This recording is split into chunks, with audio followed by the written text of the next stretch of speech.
Greetings, I'm Solidus-Skully and welcome back to Ratchet and Clank 3 Up Yours Arsehole, and today, well, we're basically going to be getting more of the plot shit done. Even though we're seeing a bit more of Metropolis here. By the way, I don't think I brought this up last part, and that probably would have helped since I could have brought it up in regards to, well, anything really. Yeah, Ratchet's third tier armor of the game, the one he wears on the American version of the cover. It's green, looks like he's got a nuclear reactor strapped to his chest, but hey, I think it looks pretty snazzy. Again, like in the same way of Ratchet and Clank 2, you do actually have 4 tiers of armor, and as you'd expect, the 4th tier of armor is fucking expensive as hell, and to kind of spoil things a little bit here, yeah, it's basically the Infinox armor that you get out of the little crates, although not quite as good because you can't, like, get double wrenches or, you know, have firepower to take enemies down in one hit, which is kind of a shame, really. Would have been one hell of a cool power-up to cap the game off with. Just hours ago, bio-obliterators devastated Metropolis. The devices have since disappeared and their current location is unknown.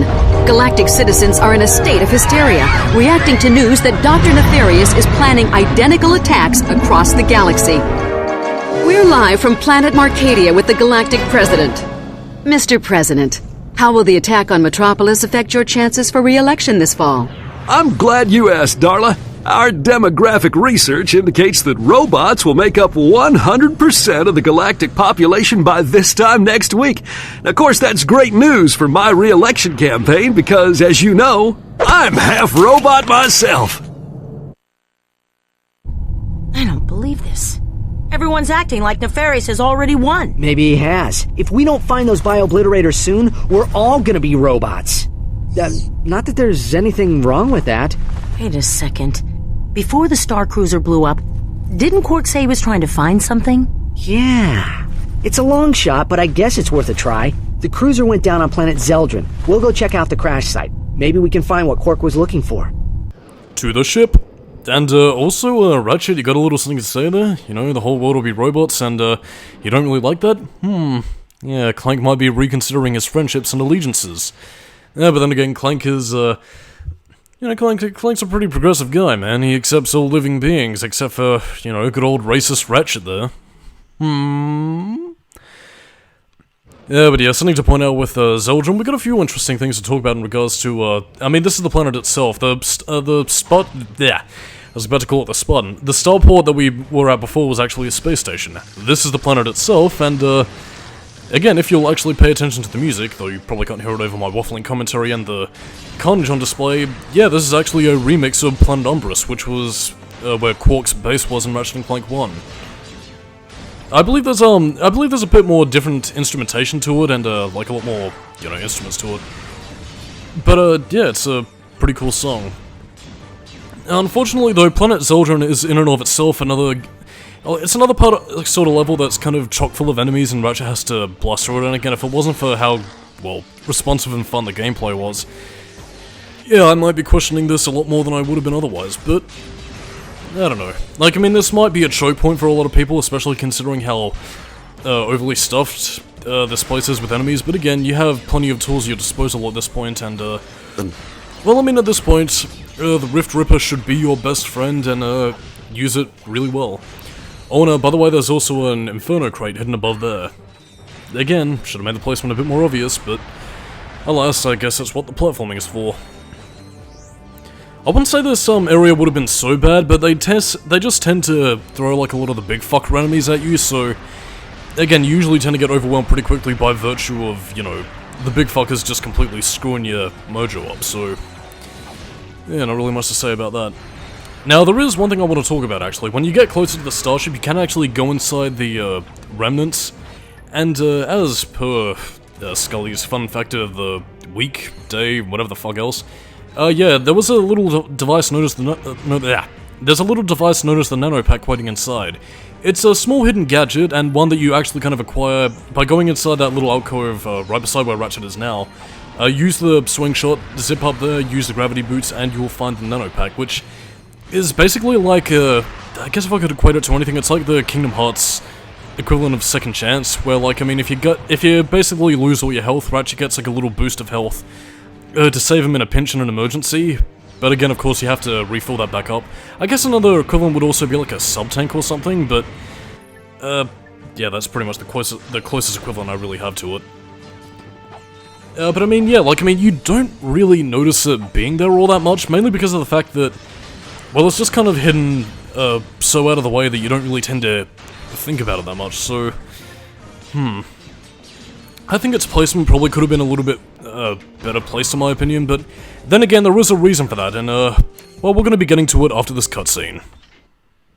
Hey, it's an escape pod. It must have come from the Star Cruiser. And look!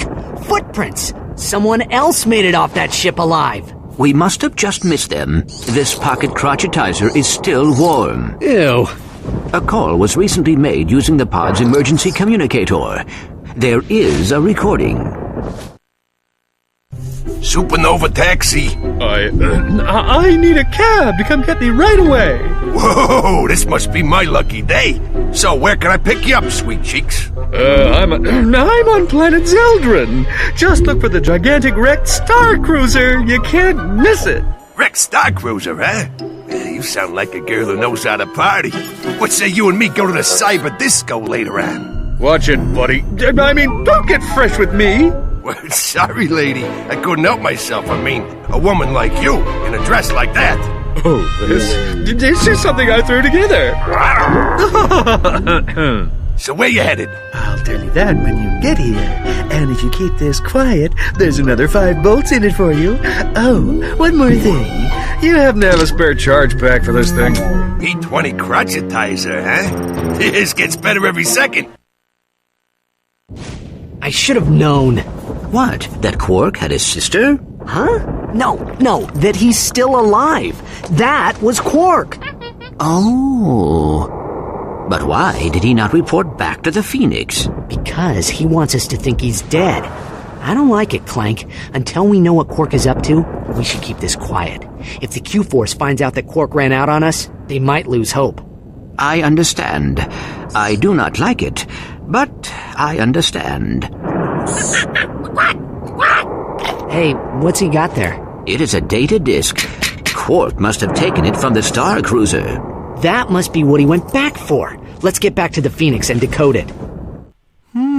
So it seems Captain Qwark is still alive, and, again, if I can go back to an earlier point, this is part of the reason why I kind of doubt how misused Clank was, because, well, I mean, Qwark was probably going to find a reason to abandon the war effort anyway, so could we really blame Clank for abandoning Qwark when he did? In fact, if anything, it kind of saved, Ratchet and Scrunch's life, so, I don't know.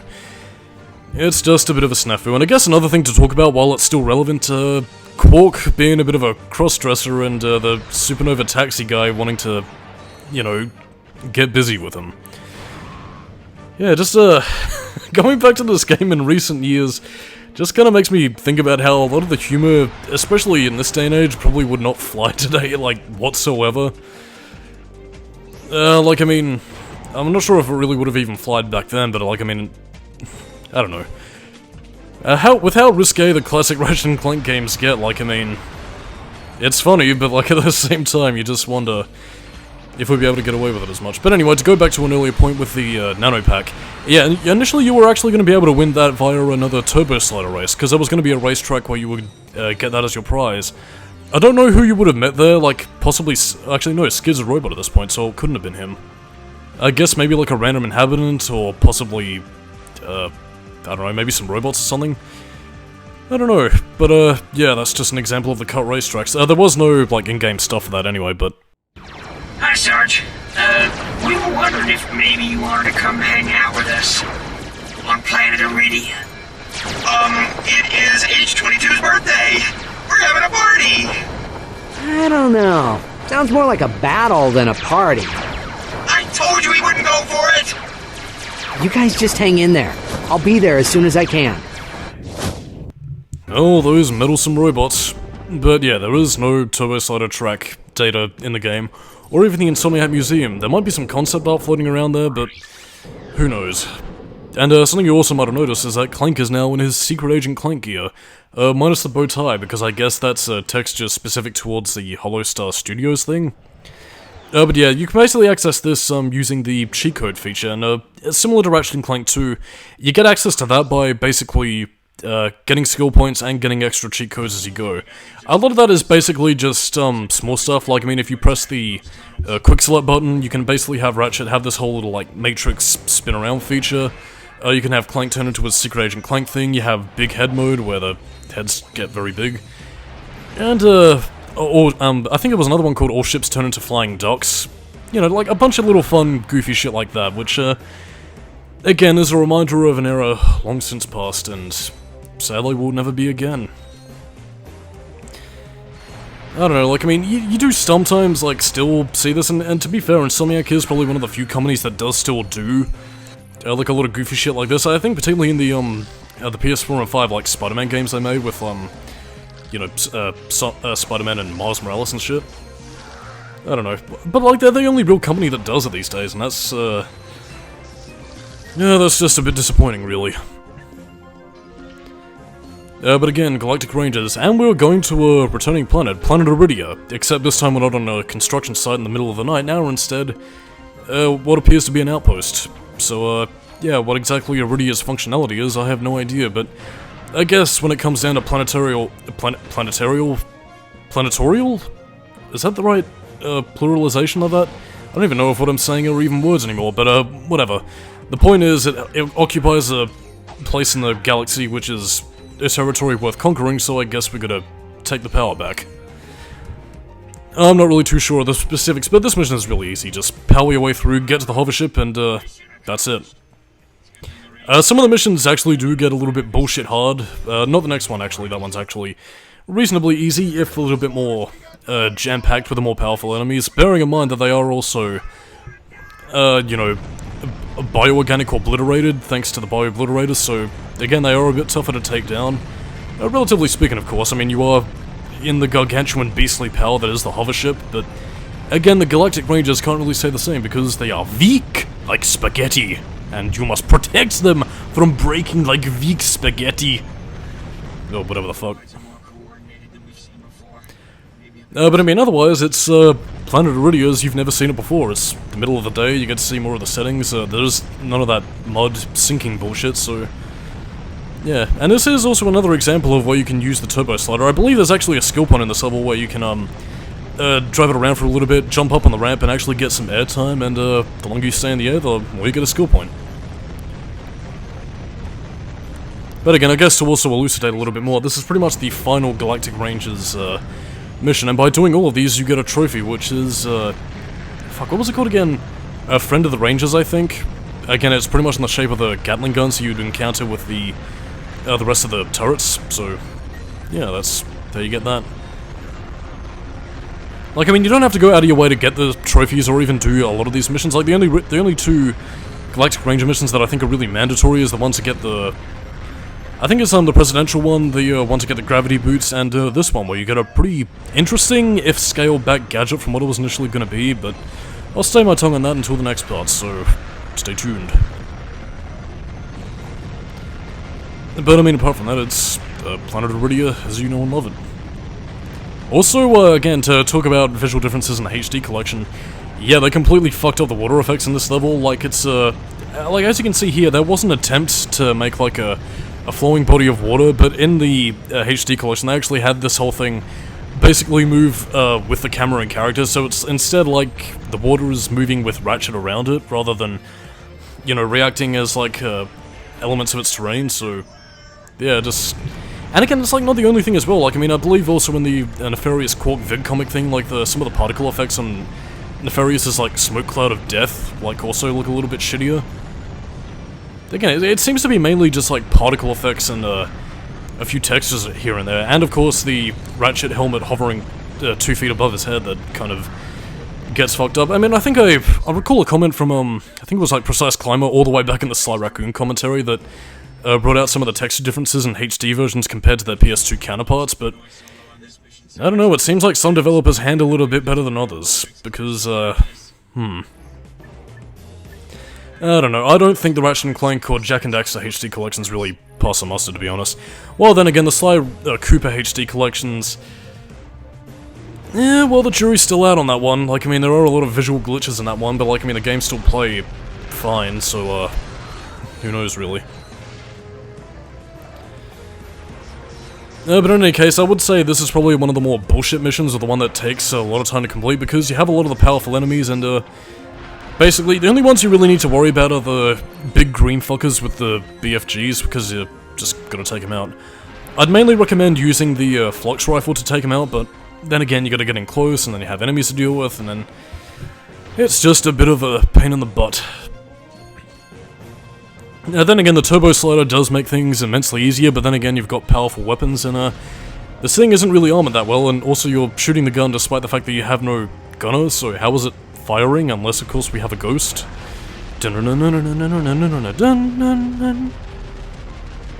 But yeah, I mean, like, these missions are pretty easy to get to grips with. Some might find them a bit tedious, but again, they are pretty clearly laid out, so I mean, look, I mean, you've got red for enemies, you've got green for objectives, blue for allies, so... Again, like, I mean, you've got a very clear set of rules that you need to obey. And I suppose if I might go off, actually, you know what, I think I'll save that for much later. Much later. More Galactic Ranger bats. But again, there's not really much that I think changes, if at all, for this level, really. It's just same stuff as what you've been doing. Let's see if we got any more tangents to expunge. No, I do not. So, what's going on in the world recently? Recent as to relative to when I'm doing this commentary. Well, at time of recording, I'm currently making the Doom review. Doom 3 specifically, so that probably shows you when this was made. Unless, of course, some circumstance ends up meaning that I don't end up making it, in which case it'll be a bit of a pain in the ass. So, but hopefully it doesn't come to that. Because otherwise this commentary will be dated, and I will be very, very, very sad. Oh, I think this was a mission I was actually thinking of, because, yeah, not only do we have to deal with the return of the nodes... Did you say nerd? Node, not nerd. Yeah, we also gotta deal with the return of the fucking, missile launchers, because... Of course. Actually, I think, thinking back to the game's, like, criticism, that actually did end up getting a bit of flack, because... Yeah, I think back when Up Your Arsenal came out, there was a lot of flack towards the missile launchers, so I guess I'm not the only one, which might explain why they, never really returned. But I mean, as I said before, in the multiplayer mode, they are even, more of a pain in the ass, because, their rate of fire is increased, and, scary.